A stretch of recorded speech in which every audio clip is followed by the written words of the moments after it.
昨天明明放在这儿的呀。蓝姑娘，奴婢真的没看见。哎，有没有问问昨天的知更太监啊？回蓝姑娘话问过了，他们说也没看见。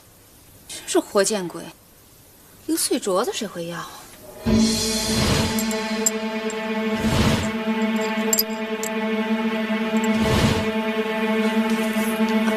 去，把玉儿给我找来。回蓝姑娘话，玉儿姑娘一大早就和安宫监进宫拿草药去了。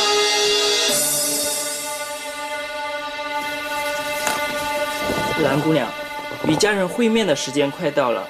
安公公临走的时候吩咐过，外差房的大力太监护送您前去东便门外差房与家人会面。好，我知道了，下去吧。玉儿啊，奴婢在。你瞧瞧，原想派你过去伺候那个蓝姑娘，结果没想到你搂草打兔子，得了这么天大的一个秘密啊！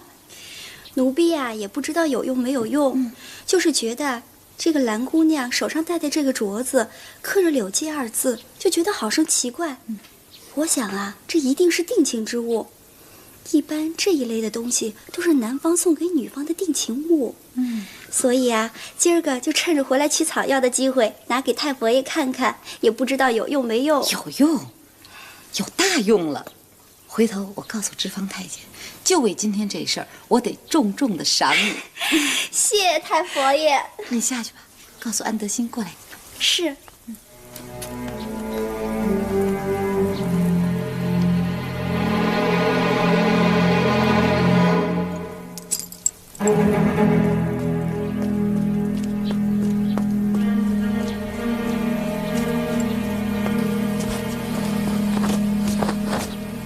太佛爷吉祥，奴才安德兴给太佛爷请万安。平身吧。谢太佛爷。听说你跟玉儿一块儿进宫，所以特意招你来看看。太佛爷召见是奴才的荣耀。这有日子不见了，你这张嘴怎么学得跟刘福一样了？句句话都好像在蜜里泡过似的。回太佛爷话，这奴才已经好长时间没进宫给您老人家磕头了。这刚才一进来，眼前这一切都那么熟悉，想起来当年在您老人家身边伺候的时候的情景，简直是历历在目，这不由得心生感激，所以才说了这么句话。如有不妥，万望太佛爷多多包涵。这才像你说的话。哎呀，这些日子啊，先前的老人一个一个的都走了。先是你，后是刘福。你瞧，今天这突然一见你啊，不免让人想起先皇道光在世的时候。那会儿你年轻，办事机灵，嘴也甜。哎呀，往日的时光在我眼前一闪一闪，就跟昨天刚发生过的事儿似的。回太佛爷话，这岁月不饶人呐。奴才现在早就不是当年在您身边伺候的那个聪明伶俐的小奴才。是啊，年龄也大了，发福了。瞧瞧你这肚子，以后啊，真得少吃点啊。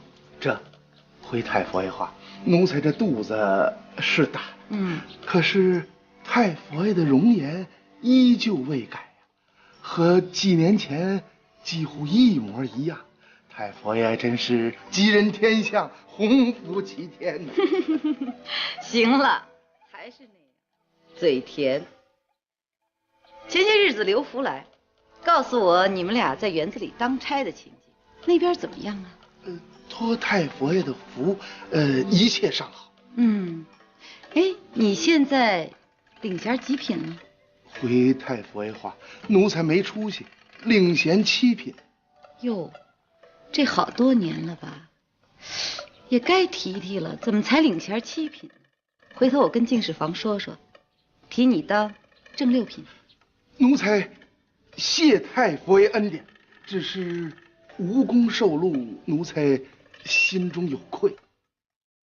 话不能这么说，你伺候过先皇，也伺候过我，皇上还是皇太子的时候，你就伺候他。要说提的话，早该提了。要不是因为那件事儿，算了，过去的事儿咱们不提了。我还有话要问你。太佛爷，请问。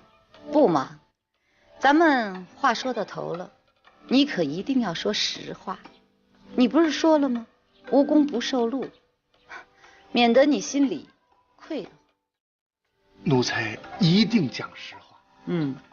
好，这就好。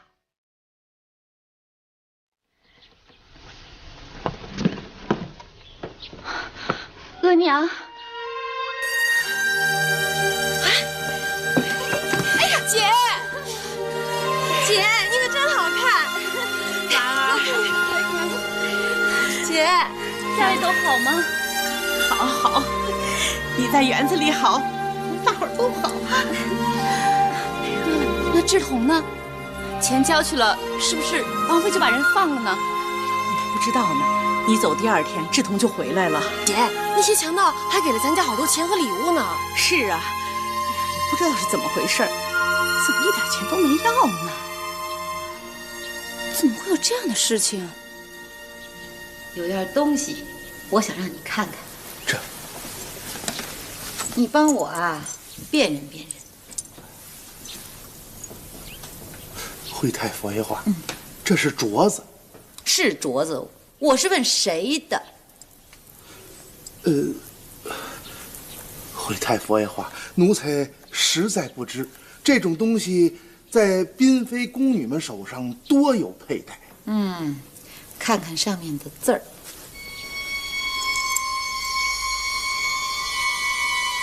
柳七。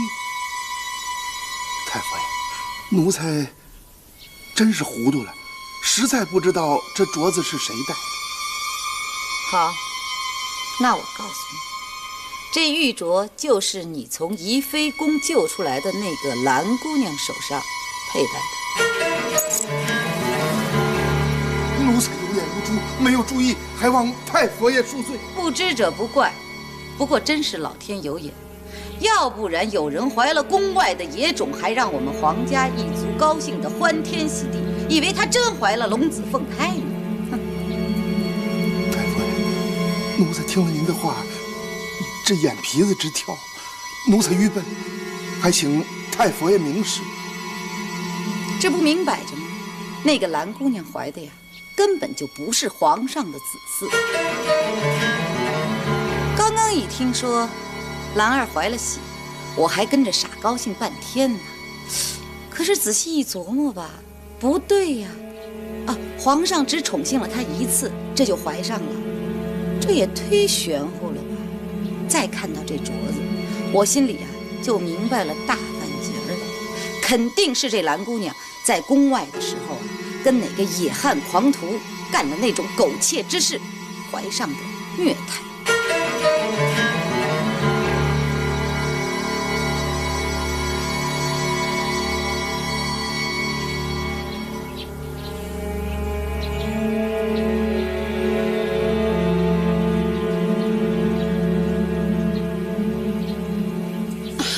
姐，你干嘛非让我出去啊？人家好不容易才见到你一面，这没说2句话呢，就要把我撵出去。我又不是3岁孩子了，你跟额娘有什么事儿不能让我知道啊？我真是跟额娘有非常重要的话要说啊！听话，先出去啊！我不出去。你怎么那么不听话呀？赶出去！你干嘛对我那么厉害啊？人家好心好意的来看你。你是不是以为你现在进园子当差了有什么了不起呀？我告诉你，我就不吃你那一套。梅儿，我就不出去，我就跟这儿坐着，看你能怎么着。你出不出去？我不出去，出不出去？不出去！哎，你打我！额娘子打我！听话啊，先出去。出去就出去，谁认见你啊？别哭啊！一定是出了什么大事了，不然你不会发这么大的火。到万不得已的时候，你是不会伸手打妹妹的。这到底是怎么回事啊？坐这儿，说啊，怎么回事？到底是怎么回事啊？额娘，没有太多时间了，可我一句两句又说不清楚。额娘有件事你一定要记清楚：如果宫里面有人到家里去询问志同送给我那个手镯，你就说那是志同的父亲认我为干女儿的时候的馈赠之品，而且志同也是您的干儿子，千万不能让他们知道我跟志同指腹为婚的事儿。弄不好，你的女儿就会身首异处，还会连累家里面，包括志同。怎么会有这样的事？女儿进了皇宫，再想出去，已经没有什么指望了。额娘，拜托你跟志同说一声，让他找个好姑娘，赶快娶了吧。那你和志同就不会再在一起了吗？啊，我们情缘已经断了。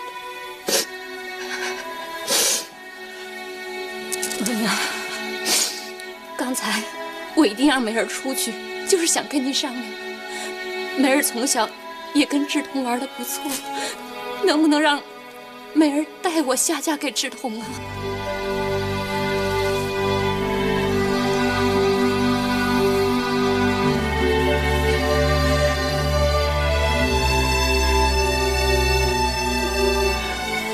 额娘，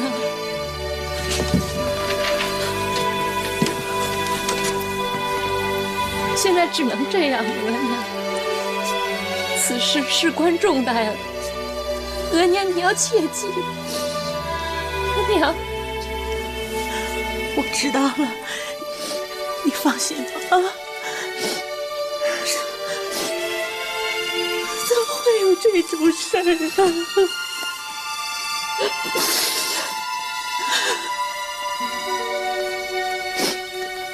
因为你是宫中的老人，即使我知道宫中死婴走影的事儿，你站错了位置，那是有意在袒护那个蓝姑娘和那死了的汉人花儿。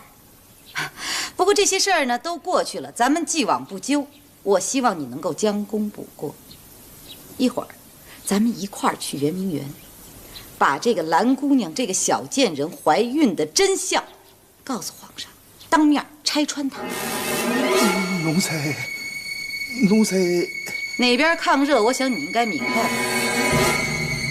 奴才明白。好，通知所有的本家王爷和御前大臣，咱们一块儿去圆明园。这。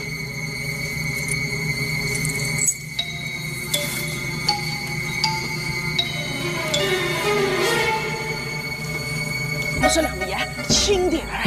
你是带我去哪儿啊？这可是皇上住的地方啊！是不是皇帝想见我啊？少废话，到那儿你就知道了。别这么凶啊你！轻点儿！我在想啊，怪不得左眼跳，是不是皇帝赏我啊？哎，就想要不赏我金银珠宝，你轻点了你！闭嘴，少废话！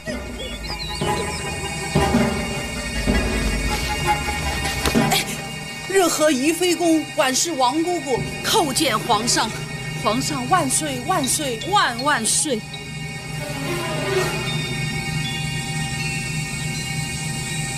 大胆的狗奴才，你身为宜妃宫的管事姑姑，竟敢如此的为虎作伥、助纣为虐！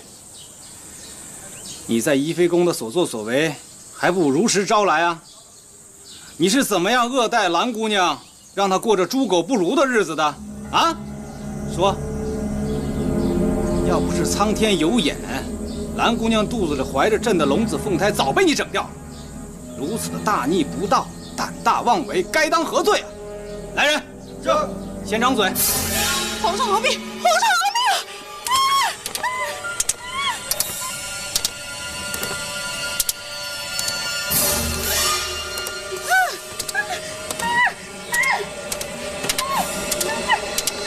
太妃驾到，万岁爷出迎。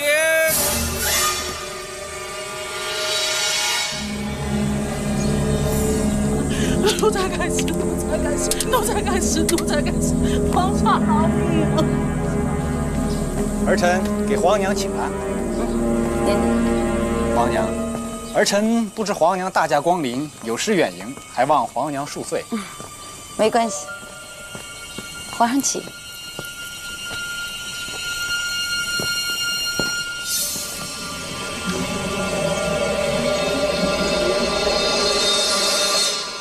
皇上饶命啊！我该死，我该死，我该死，我该死！皇上饶命！拉出去斩了！皇太后救我！皇太后，我是宜妃宫的管事王姑姑，你怎么不认识我了？皇太后救我！太后救我！还不拉出去？砍了！哎，慢着！哟。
皇后娘，什么主角啊？什么主角？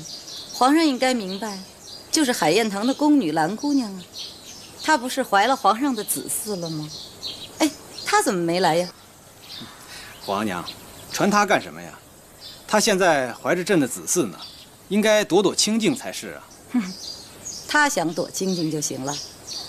但是有一节儿，有些事儿她不跟我说清楚，她就甭想躲这清静。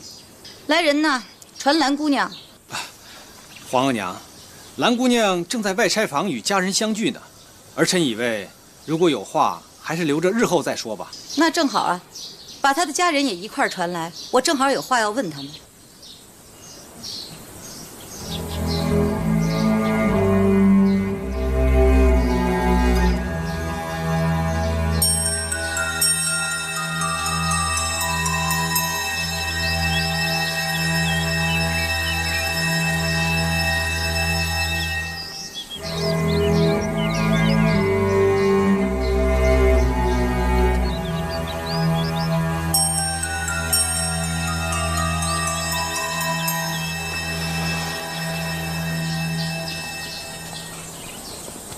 奴婢兰儿给万岁爷请安。兰儿，这是皇额娘，你叫太佛爷，赶快给太佛爷请安。奴婢兰儿给太佛爷请安。请不请安的倒是无所谓，我只想问你，你把这东西的来龙去脉给我说清楚。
祖传之物，因为义父生病的时候，奴婢一直伺候在身边，为了表示感谢，所以才馈赠给义女的。如果太佛爷不相信的话，正好奴婢的额娘和妹妹正在园子里，您不妨问问他们就知道了。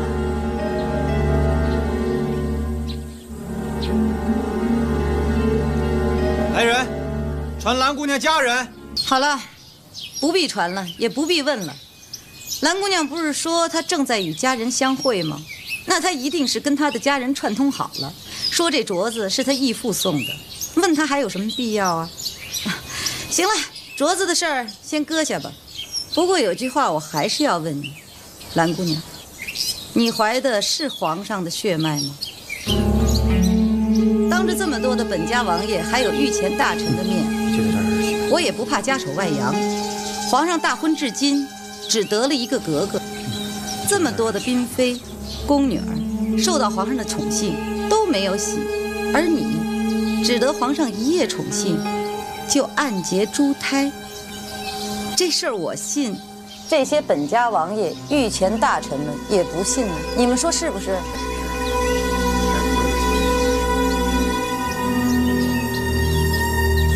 太佛爷所言极是。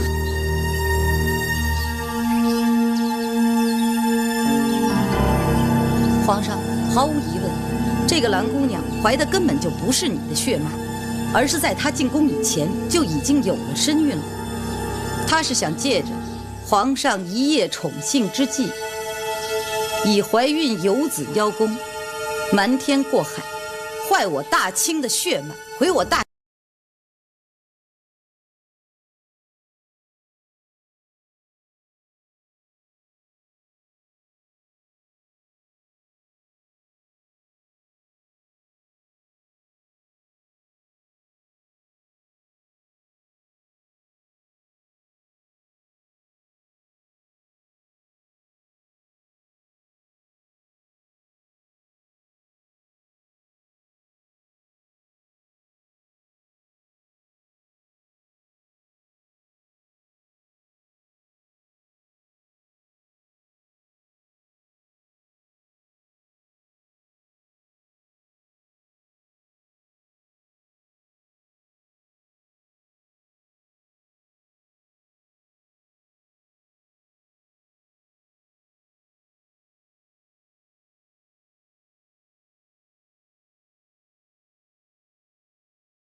奴才刘福给万岁爷请安，给太佛爷请安。刘福啊，奴才在。安宫监说你能做人证，今儿我倒要听听你这人证怎么个做法啊？安宫监，奴才在。你可以问话了吗？谢太佛爷。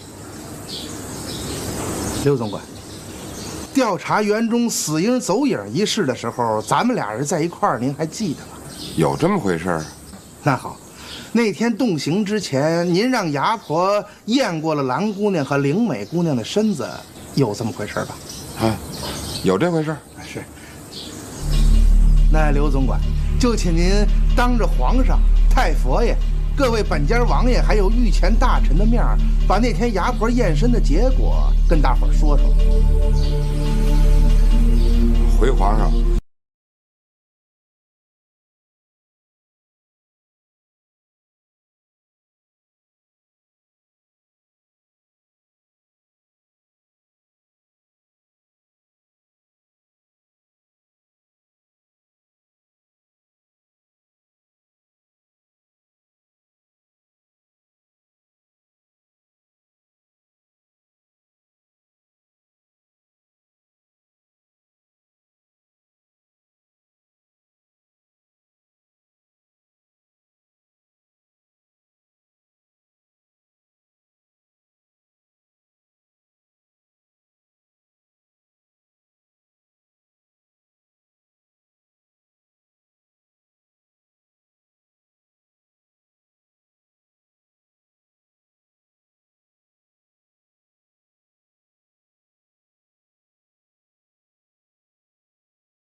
总管哥哥，是我安德兴。哎呦，你气死我了！您起来！哎呦，你说你，哥哥哎，老弟给您作揖了，多谢刘大总管。谢什么谢啊？啊，你看见太佛爷那脸了吗？啊，天灵盖直冒烟，差点没把我脑袋拧下来，还谢了你，你急得我你。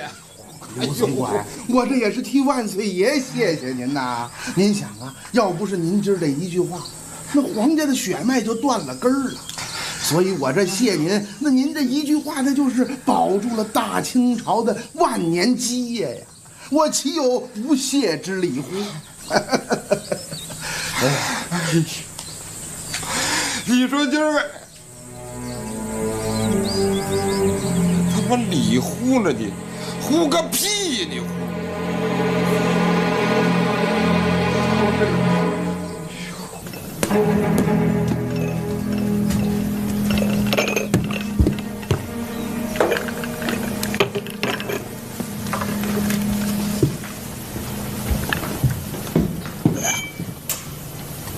太佛爷，今天这事儿别提了。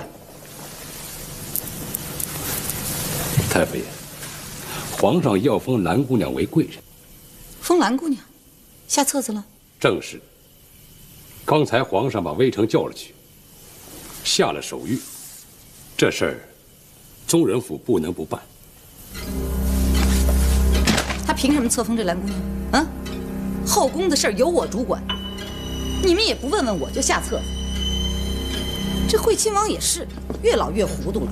我算是看透了，这园子里啊有人犯糊涂，这宫里呢就有人跟着糊涂。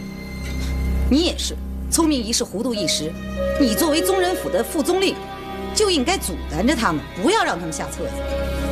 太佛爷息怒，宗人府知道您跟皇上有个约定，凡属宫女册封，一定要等怀有身孕，经太医院检查以后才能册封。如今蓝姑娘怀有皇上子嗣之事已成事实，况且皇上又下了手谕。如果不封的话，于情于理说不过去啊。所以我想，你想什么呀？你别想，还不知道谁笑到最后。不是说怀了身孕才能下册子吗？那好，今儿我不走了，我住这儿。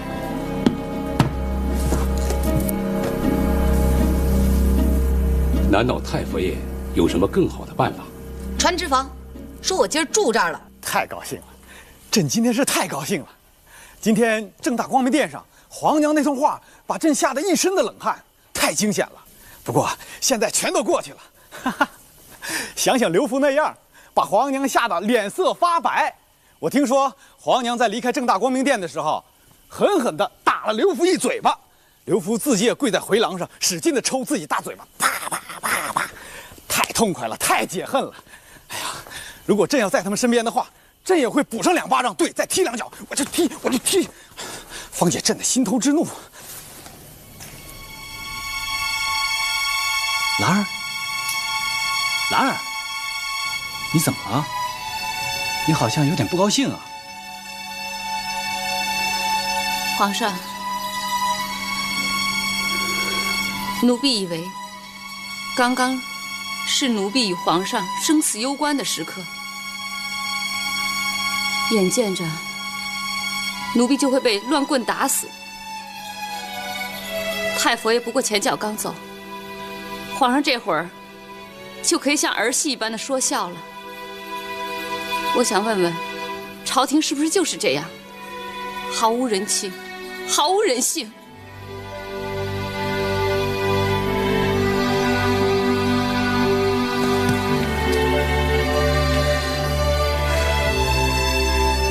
我真是不明白，太佛爷她也是女人，她明知皇上至今都没有儿子，明知众多的嫔妃都不能替皇上生下孩子，为什么现在一个清白一身的宫女，终于替皇上怀上子嗣了，她却这样不通人情，当着下官、百臣之面，把奴婢和皇上男欢女爱之事都公诸于众。皇上是觉得无所谓吗？可奴婢以为，丢尽了人，现尽了眼。如果真像太佛爷所说，奴婢被乱棍打死了，就在他们嘀嘀咕咕之间呀，2条人命就这样白白的葬送了。那皇上，你还会这样站在这儿，这样笑得出来吗？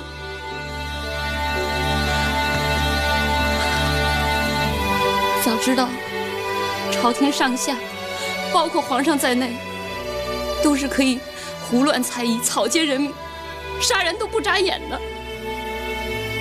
那当初万岁爷招幸的时候，奴婢就应该奋力反抗，死不就范，更不要怀上什么孩子。至少现在不会落下这么一个朝不保夕、担惊受怕的下场。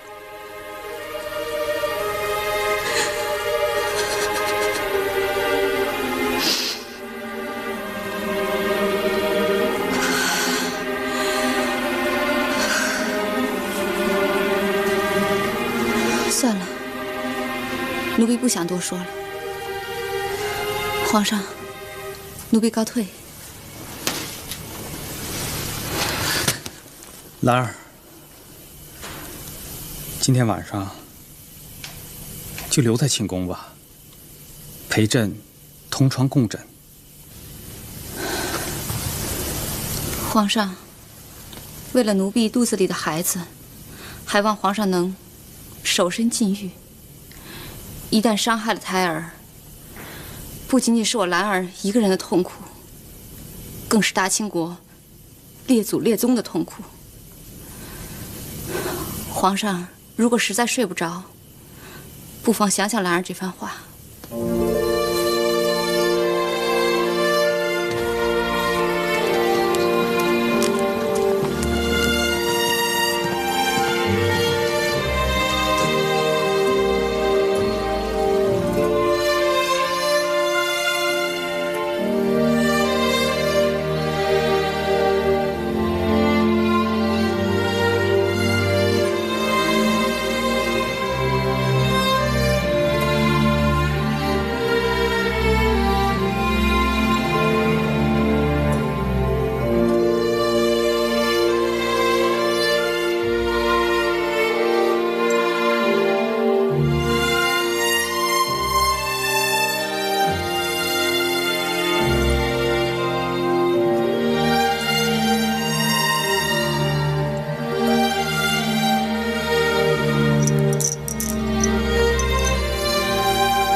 怎么了？要不要给您倒杯热茶？不用了，这会儿喝茶，晚上我该睡不着了。我想起来了，白天我不是从外拆房拿过来一坛子腌泡菜吗？你帮我抱过来吧。是。哎，等等，算了，我自己拿吧，你歇着去吧。是。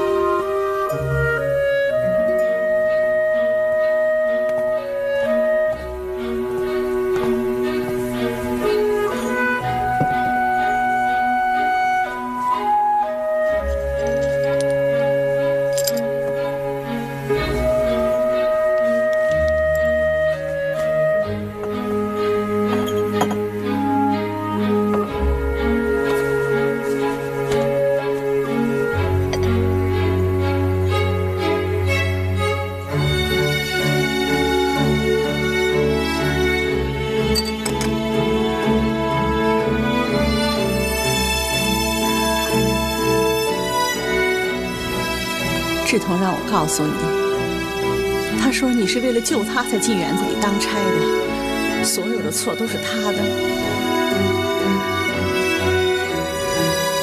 他跟我说，他愿意等着你，3年、5年、10年、8年，他都会等着你的。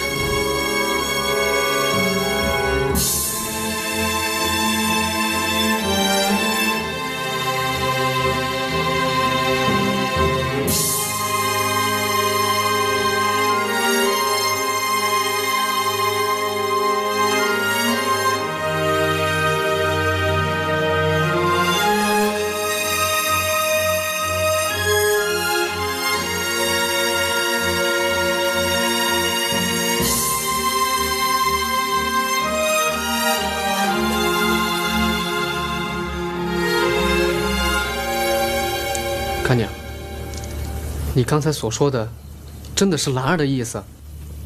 是啊，他嘱咐我一定要转告你，他是怕误了你的终身呐。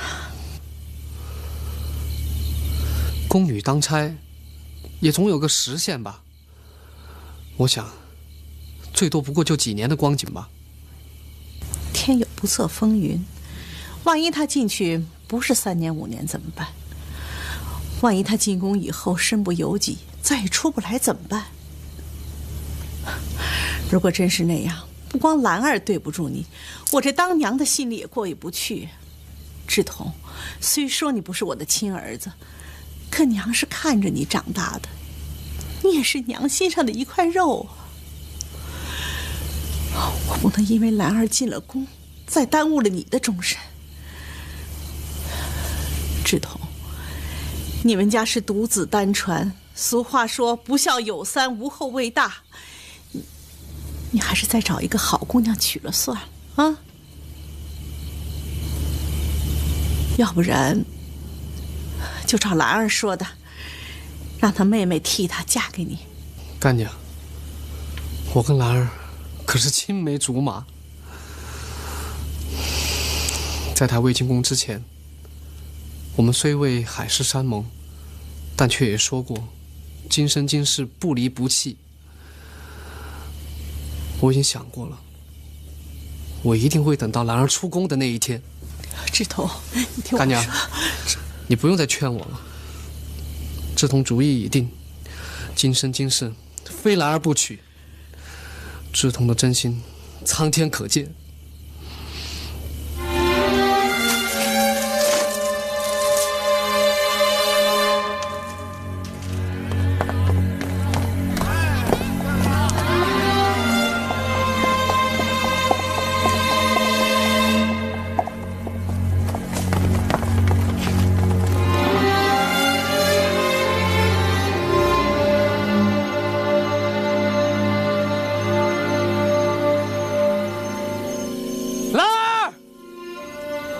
兰儿，兰儿，我知道你是为了救我才进园子当差的。我柳志同对天发誓，只要我还活着，就一定要等到你出园子那天。你听见了吗？兰儿，兰儿，兰儿，兰儿！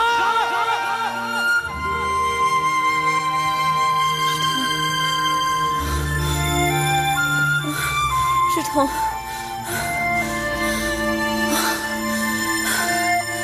志彤，志彤哥。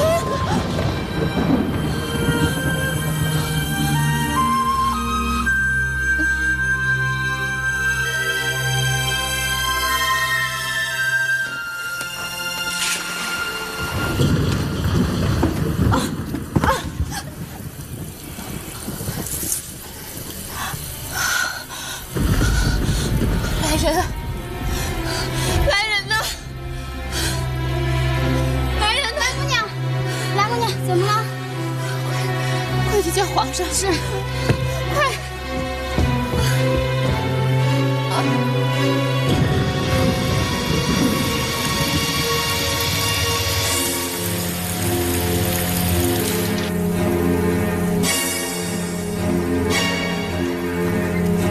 启禀万岁爷，兰姑娘她是怎么了？兰姑娘她……万岁爷，皇上，外面下着雨呢，你还没有穿衣服。皇上，兰儿，兰儿，兰儿，兰儿，兰儿，你怎么了？穿太医啊，穿太医，穿太医！兰儿，你怎么了？兰儿，你可不能有事儿啊！你还怀着朕的子嗣呢，你可千万不能有事儿啊！兰儿。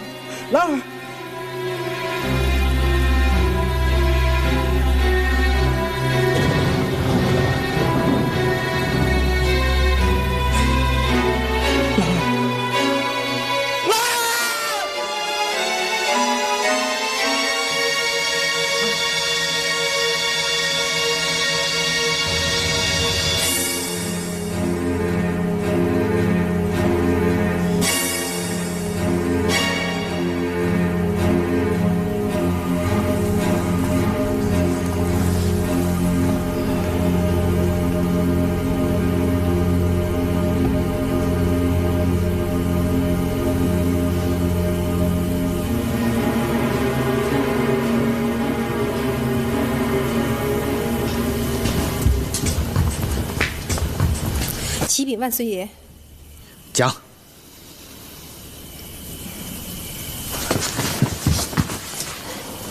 启禀万岁爷，兰姑娘她怎么了？快说呀！兰姑娘她小产了。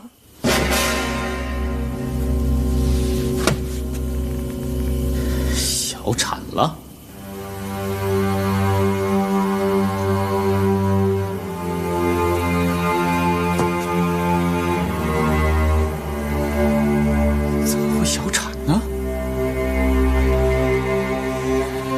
你们这帮奴才是怎么伺候的？太医，你前天不是还帮兰儿把脉了吗？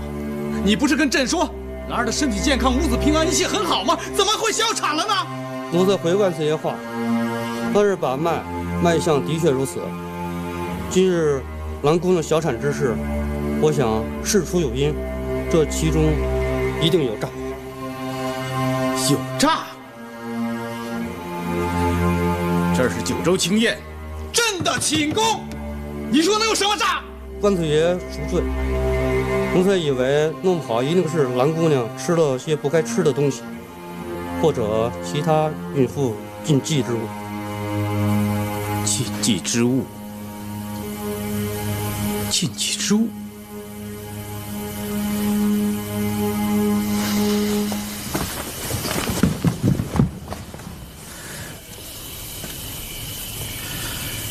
我问你们，晚上兰姑娘吃了些什么？奴婢启禀万岁爷，兰姑娘她什么都没吃，只是觉得恶心，吃了一口她家里拿来的泡菜腌黄瓜。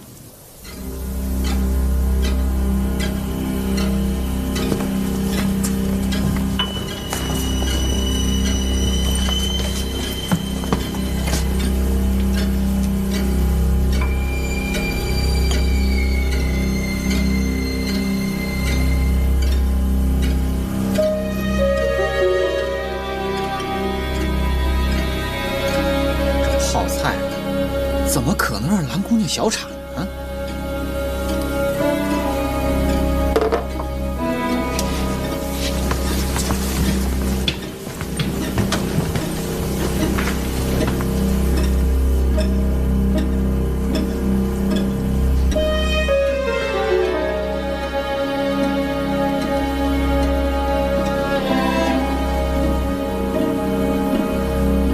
启禀万岁爷，说，微臣想看看这个包。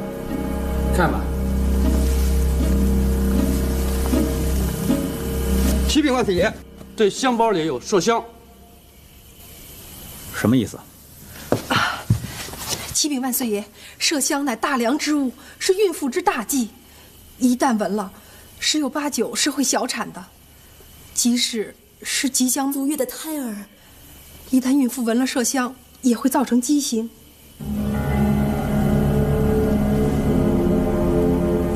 这麝香是谁放在兰儿床边的？啊！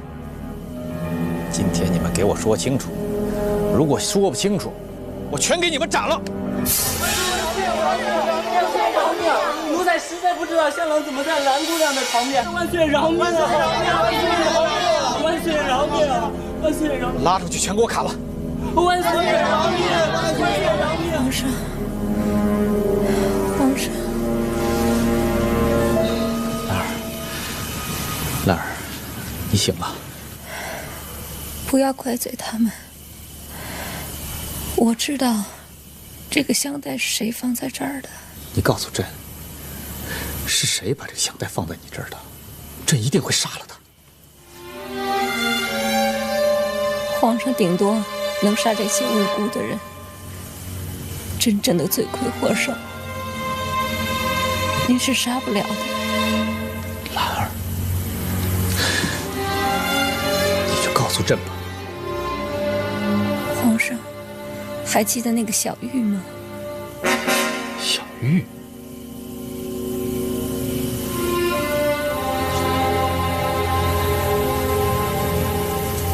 原来皇额娘让小玉来给你做什么阻挡，都是为了到这儿来找机会。对，皇上说对了。一开始我闻了那个香袋，就觉得身上不适，可小玉还再三地叮嘱我，睡前要多闻几次。我哪知道里面会是麝香。现在好了，他们终于得逞了。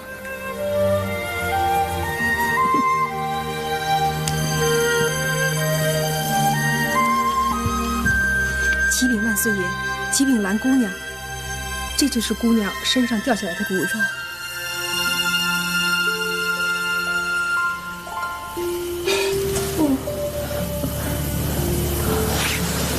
给我。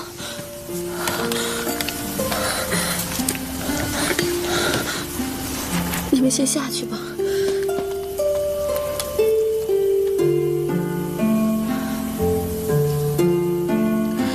免你们不死，下去。谢王夫人不传的，谢谢兰姑娘。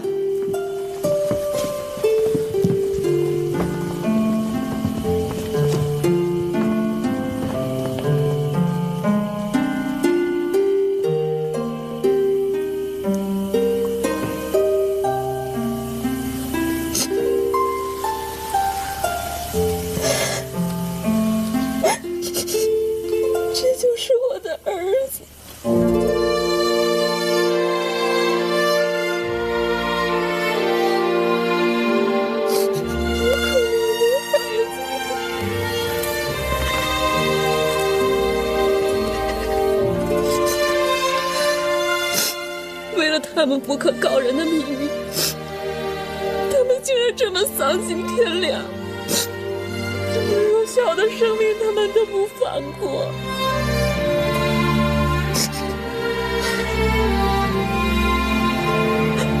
皇上，皇上，你看看呀，这就是我们的孩子，这就是你的儿子呀。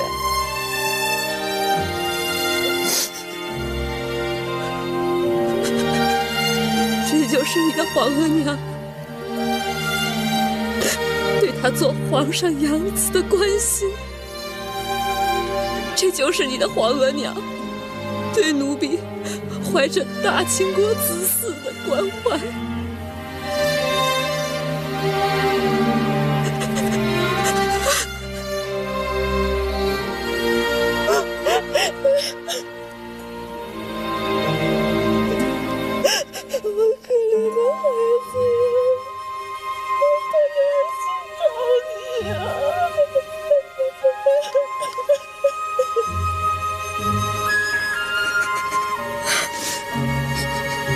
朕知道你委屈，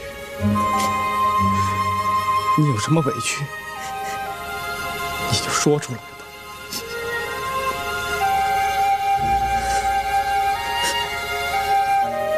如果当初你皇额娘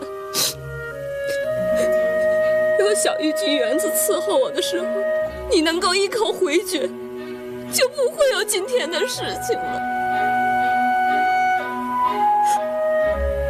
你一个大清国堂堂的皇上，连自己的儿子都保不住。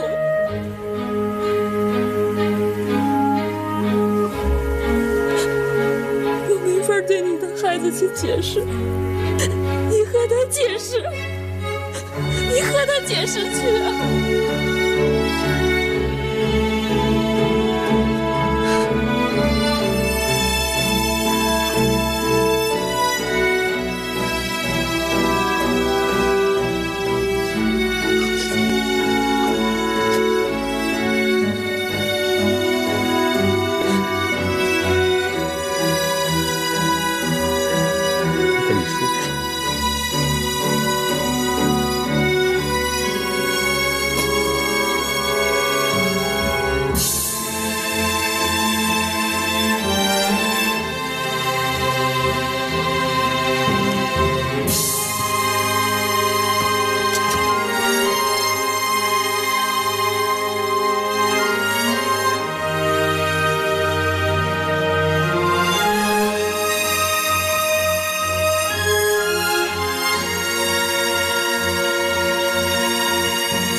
来人，把玉儿带过来，朕要拿她祭天。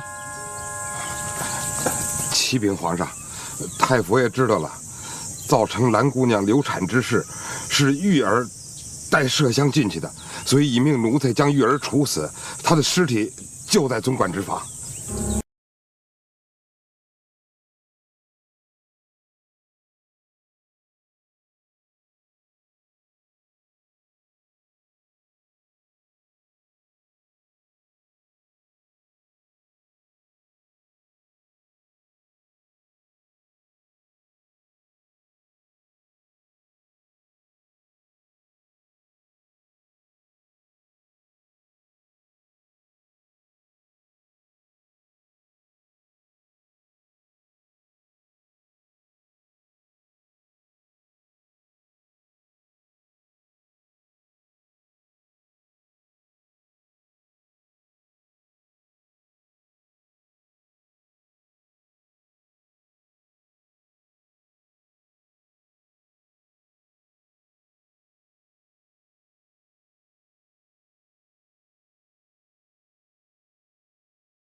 快，传太医！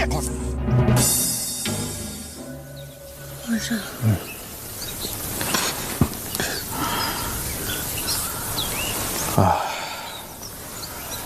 好点了吗？好多了。就是一阵儿。哎，别起来。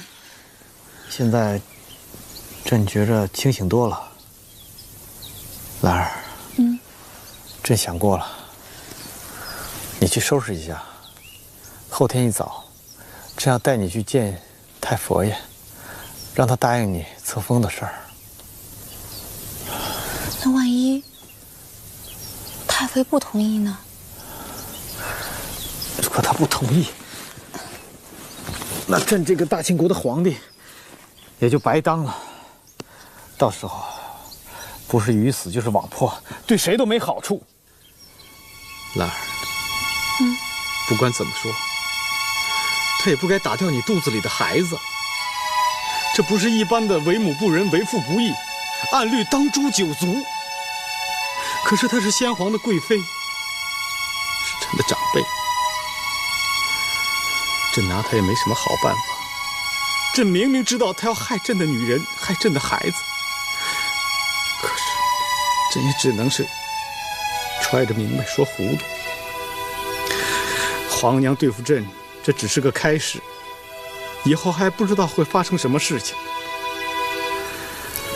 看来，如果朕要想保住王位，兰儿，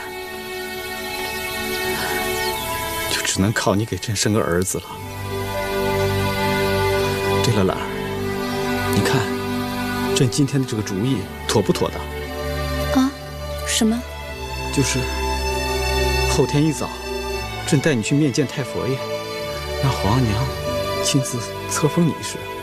回皇上话，奴婢毕竟是怀过皇上子嗣的女人，如果不册封的话，和园中、宫里那些宫女啊、太监呀，就没两样了，都是奴才了。奴婢算是看透了，在园子里，无名无分，就等于无权无势，也就只能任人宰割。皇上既然说要保护我，那就必须确立奴婢在他们眼中的地位，所以册封的事必须坚持。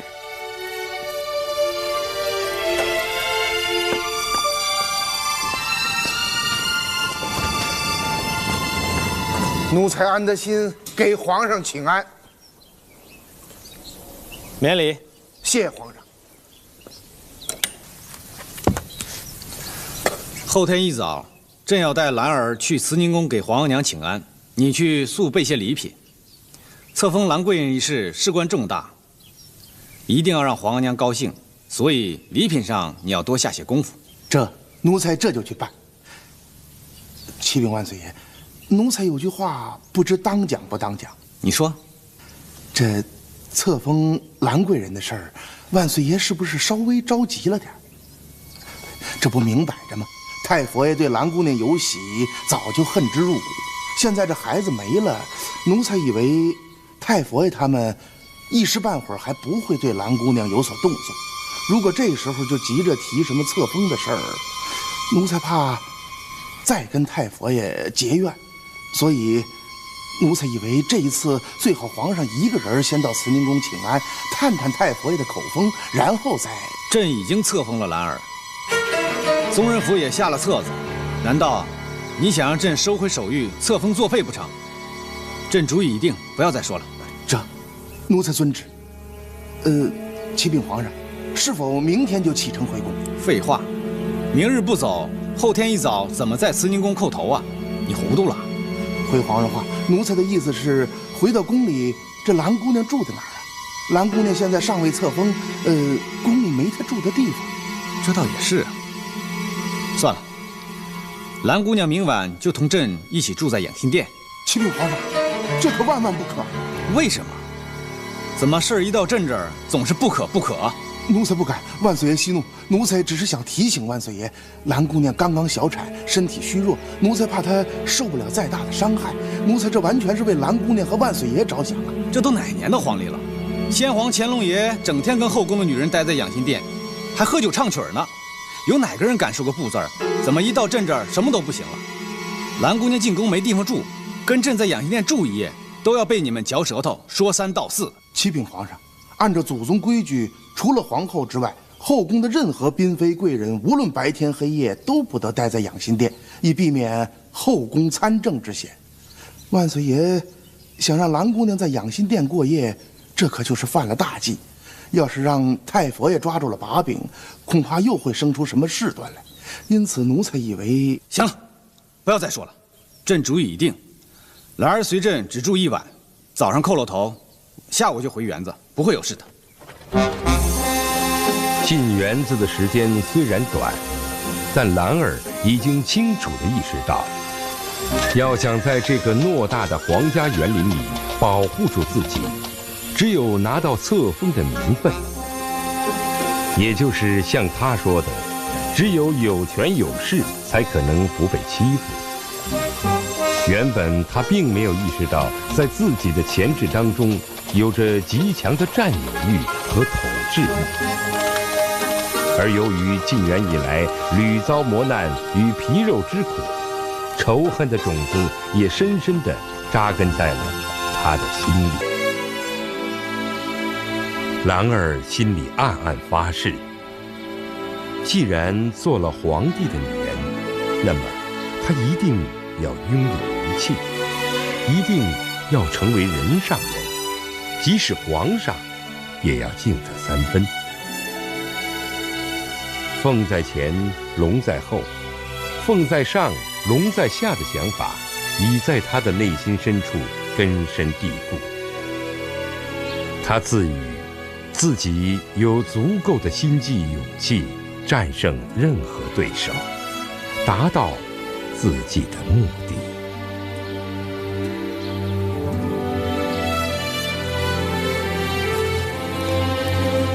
儿臣给皇额娘请安。皇儿平身。儿臣谢过皇额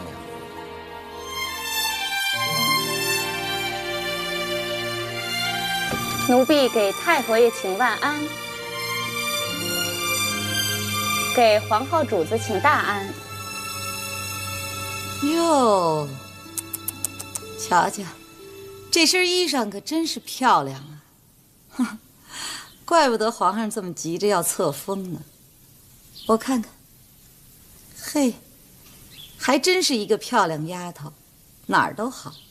你还别说，穿上这身衣裳，还真像宫里的贵人了。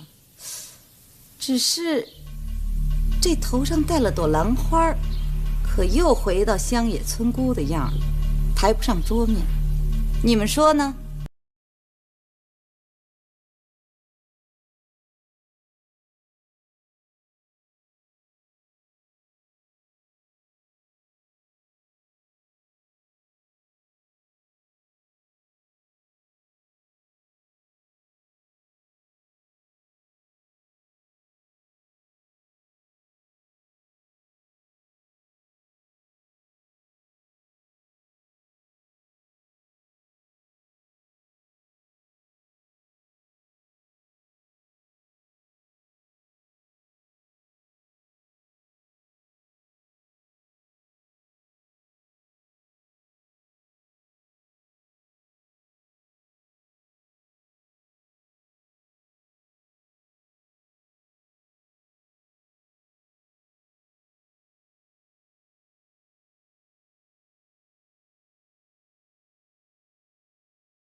这樊爵儿，你知道吗？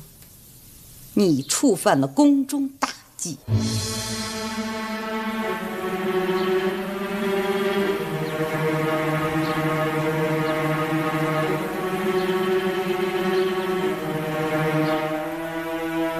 我告诉你，在我没同意之前，册封之事就不成立。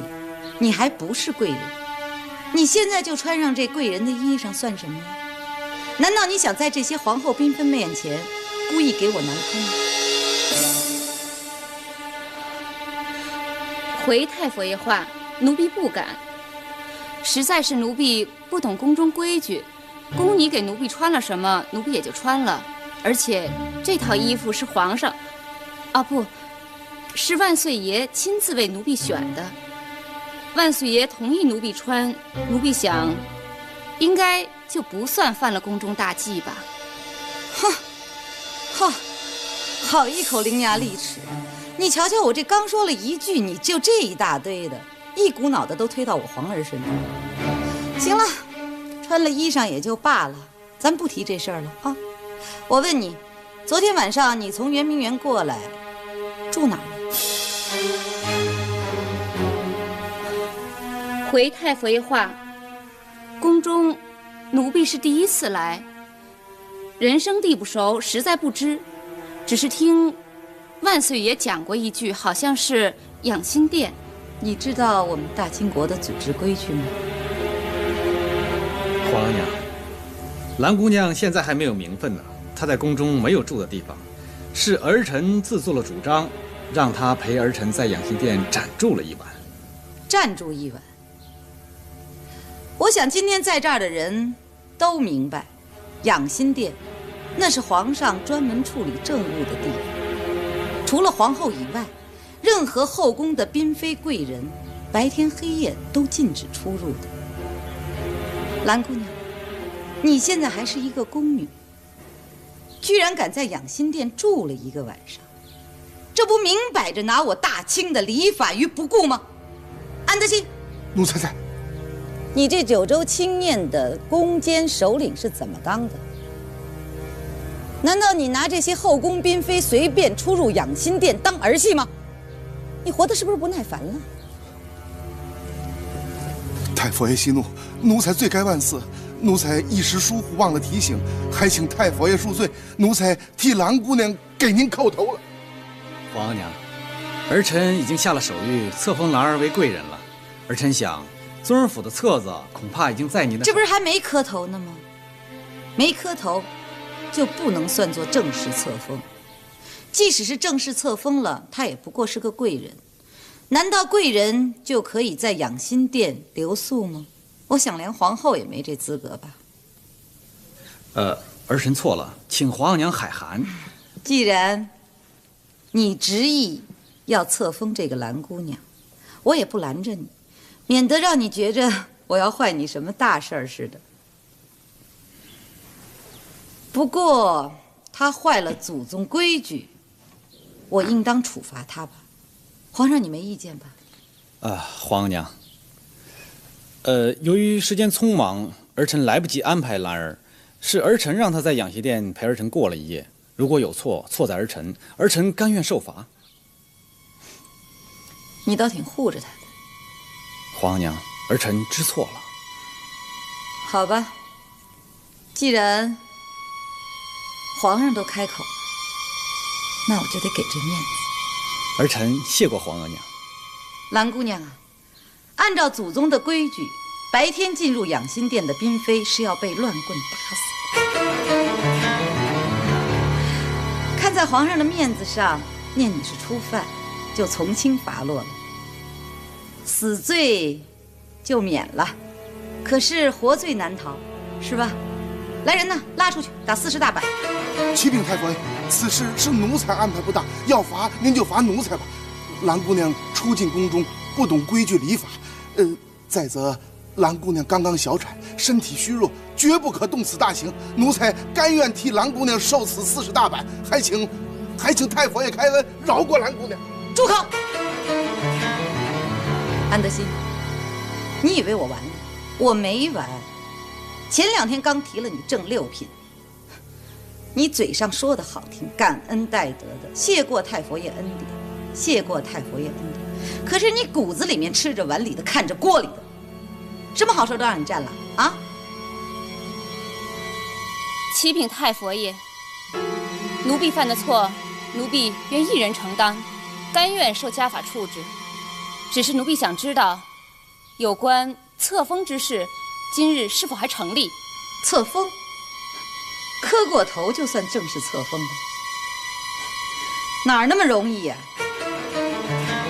皇额娘，册封一事可以暂缓在议，请皇额娘开恩，收回成命，万不可家法处置。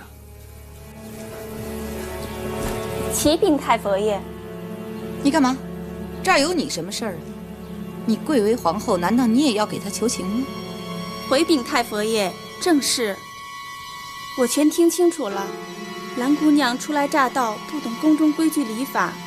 刚才您的训斥，我想她一定会牢记在心，绝不会有再犯。兰姑娘刚刚小产，动此大刑恐怕伤内，恳请太佛爷开恩，饶过兰姑娘。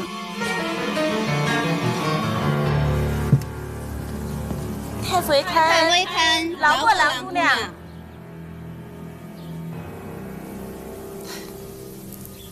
哎呀，好了，既然你们都给他求情，我也没什么好说的，那就按皇上说的，册封的事儿先暂缓吧。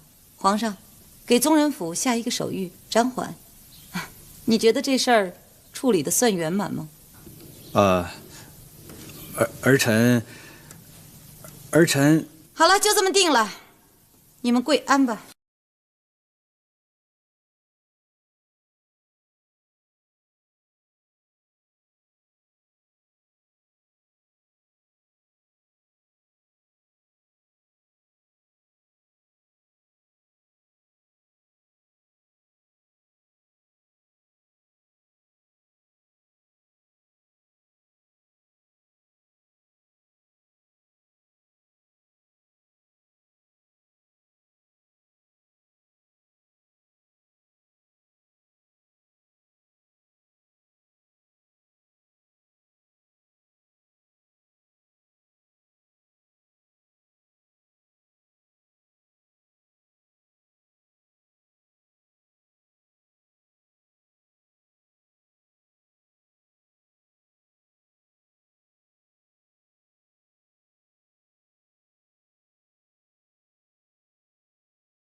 兰儿的册封不能改，先将她接到圆绵的天地一家春，一切按照贵人的名分安排妥当。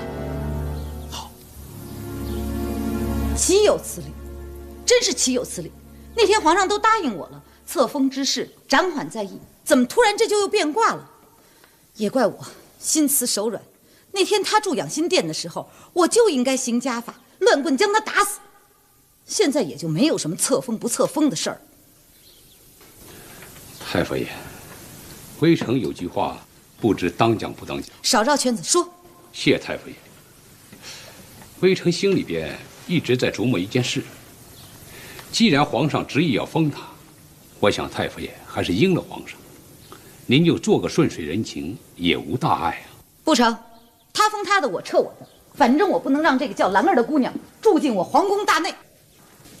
太傅爷，以微臣之见，您就同意册封兰姑娘为贵人，随了皇上的心愿，同时在遗旨中给她立个规矩。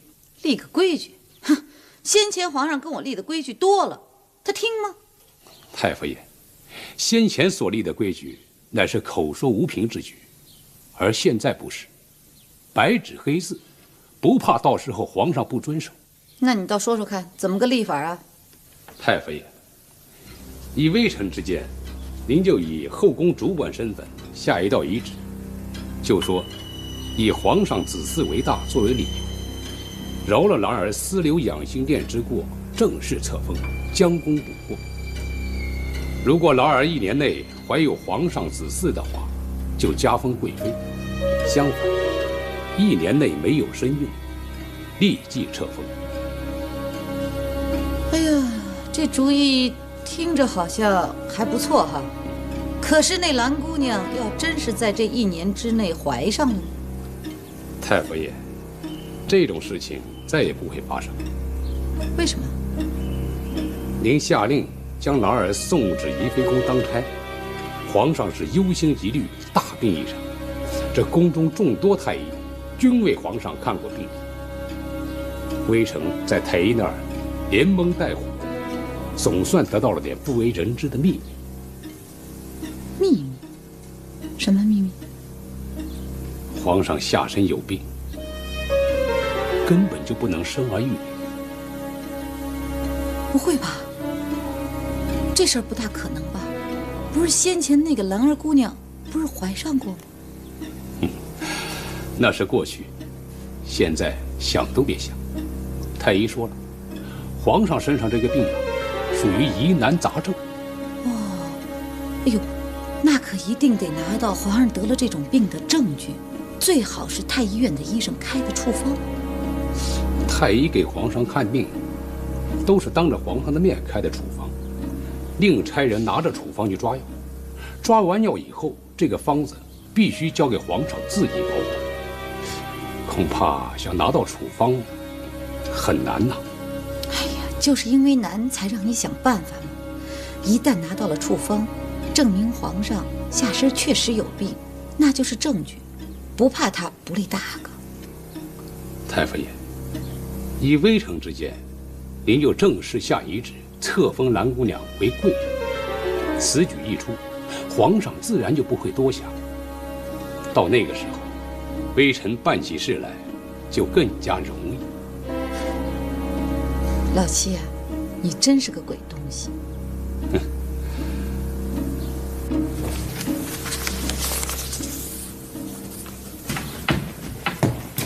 兰主子，大喜了，大喜了！有什么可喜的？太婆爷懿旨到，兰贵人接旨。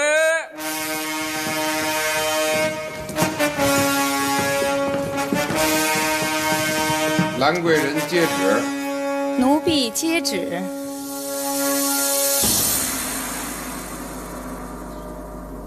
后六宫主事皇考康慈皇太佛爷懿旨，念皇上子嗣为大之由，免去兰儿私留养心殿之过，正式册封贵人名分，将功补过。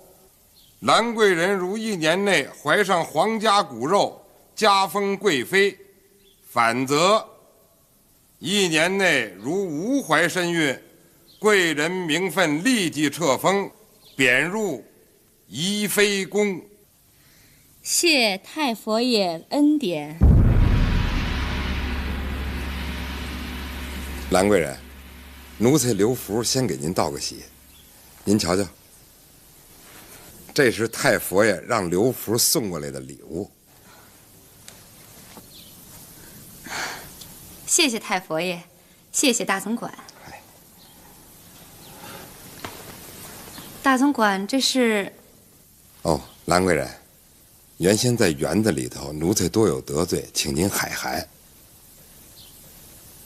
往后您要是说有用得着奴才的地方，您就圆一声啊，不是，您就说一声，奴才一定效犬马之劳。